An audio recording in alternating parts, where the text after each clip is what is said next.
Welcome back to my channel. My name is Marianne, and I'm an artist and educator committed to helping you find empowerment through art. In this video, I will be showing you how I redesigned my small home studio space, going from light and bright to modern and moody. This room has become such a vibe, and I find myself drawn to it more than ever as a creative working space.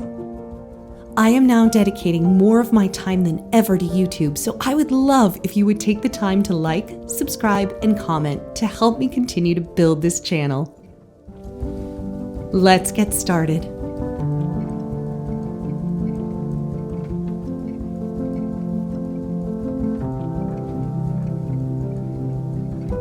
If you've already watched my other home studio tour, you may be asking yourself why I would go to the trouble of redesigning the space when I was already happy with how things were set up before. It's a great question, and it all started in August 2022 when I noticed that one of my shelves was starting to sink on the wall. Upon closer examination, I realized that the bracket's anchor was starting to pull itself out from the drywall, which meant that the shelf was no longer structurally sound. I didn't trust that the other brackets and anchors would also remain sturdy, so I decided to remove the whole system and start fresh with new shelves installed straight into the studs.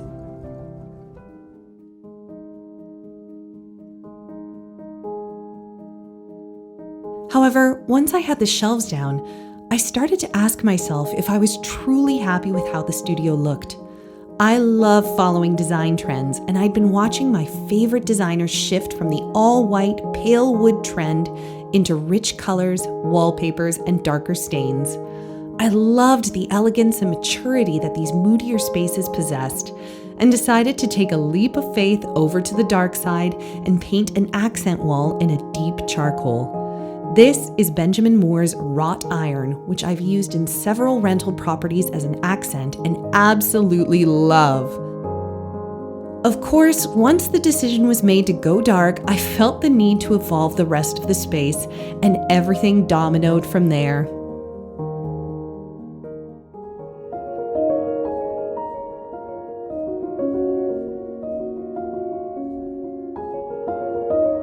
One of the first major changes I knew I had to make was eliminating the thrifted dresser from the space in favor of vertical cabinets from IKEA. The dresser just wasn't working with the new dark wall, as it seemed too chunky and dated in comparison. So I left it on the curb with a sign that said free on it, and it didn't take long for someone else to scoop it up. My new cabinet is the Billy Oxberg from IKEA that's 48 inches wide. I replaced the standard pulls with champagne bronze handles from Home Depot and couldn't be happier with the look. The one thing that I'm still considering is adding some built-in lighting to the cabinet so that it would have a cozy glow at night. I'd love to know your thoughts, so feel free to leave me a comment if you think that would be a good idea. I put a fair amount of thought into how I wanted to organize this cabinet, so let me walk you through how I've arranged all of my supplies for maximum efficiency. In my previous studio tour, I talked about the rule of proximity, which is that the more often I need to access something, the easier it needs to be for me to reach. As such, I decided to store all of my personal development books in the far corner, since I typically only read one at a time. I have some books on art in this area, but most of my art reference books are kept in the main cabinet, so that's easy to access. On the top shelf of the central cabinet, I keep my acrylic and oil mediums in addition to materials that I consider to be more hazardous, such as spray cans of varnish and paint thinners.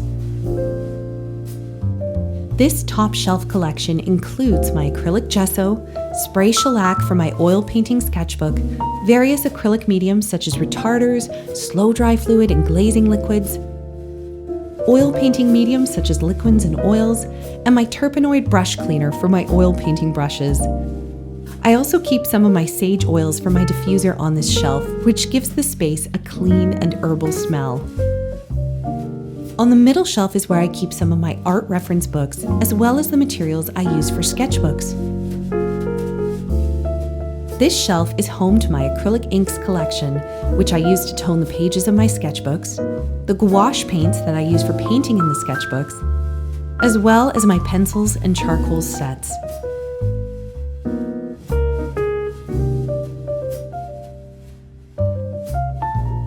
My sketchbooks see a lot of use, so I love having everything easily accessible on this shelf for me to grab and go.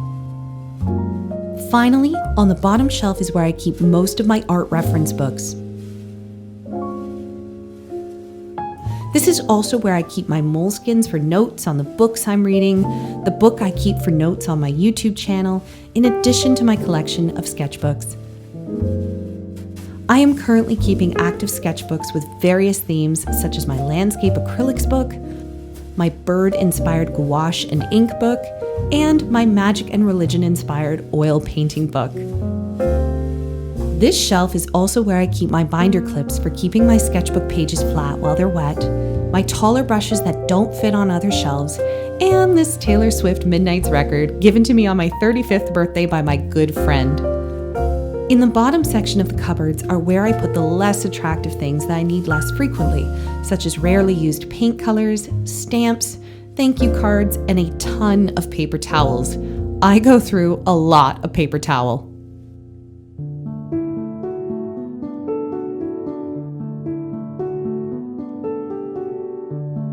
Now let's take a quick look over at the closet and blinds. The closet itself hasn't changed much in terms of the layout and what I keep inside, but what I do love about it is the new bifold door, also painted in Benjamin Moore's wrought iron, just with a pearl finish. When I traded the closet curtain for a bifold door, I also removed the curtains from the window. I did like my curtains, but I found that I was stepping on them a fair amount and rolling over them with my art cart.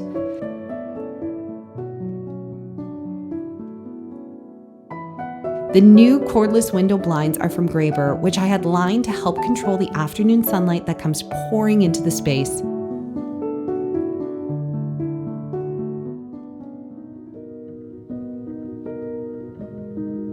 Last, but certainly not least, is my new desktop and shelf. When I saw my former ash-colored IKEA desktop up against the new dark wall, I really didn't like how much it contrasted, and I decided to opt for something a little darker, warmer, and more mature.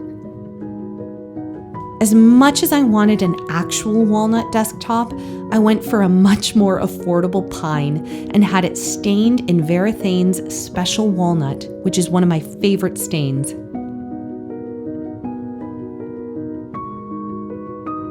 The new shelf itself is a live edge piece of black cherry from a nearby forest in North Bay, Ontario.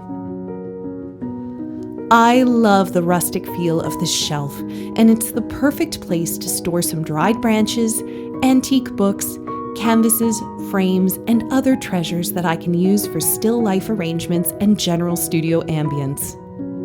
All of the decor items on this shelf were thrifted, which is a nice little environmental upside.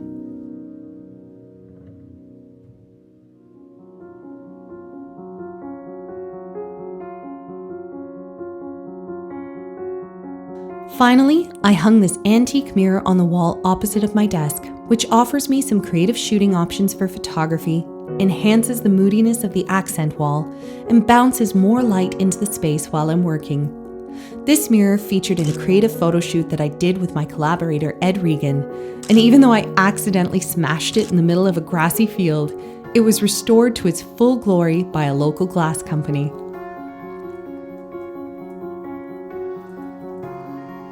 You may also notice a peony painting in the background of many of the shots, which I am so incredibly excited about, because this is going to be the subject of my first ever acrylic painting course on flowers.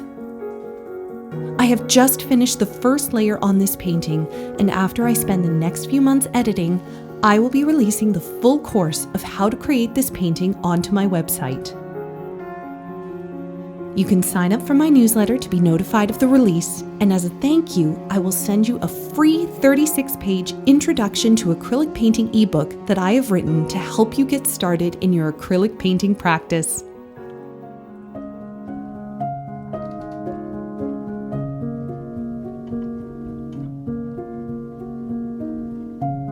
Studio spaces are exceptionally personal and feel almost like an external reflection of an artist's soul. This year, I turned 35 years old, and this newly designed space feels much more in alignment with who I am as I age. The darker colors and cleaner lines feel more grown up and mature, and I love the relationship between the antique thrifted items and the contemporary IKEA pieces. That being said, if you preferred my previous studio look, that's okay too, because that simply indicates what kind of space would work best for you. My hope in making this video is to demonstrate that studio spaces can be fluid, experimental, and evolve with you over time. Sometimes a quick coat of paint or thrift store treasure is all it takes to get your creative juices flowing again and to help you feel like you have ownership over your space. Regardless of how big or small your studio or working space is, it really is a second home and should feel as cozy and inviting as you can make it. This is, after all, where the magic happens. Thank you so much for joining me in my studio, and I hope I can connect with you through social media. You can follow me on Instagram and on Facebook, and if you like any of the items that you've seen in this video, I have set up an Amazon shop with all of the materials and studio items that were featured in this tour. Keep making your life beautiful, and I'll see you in the next video.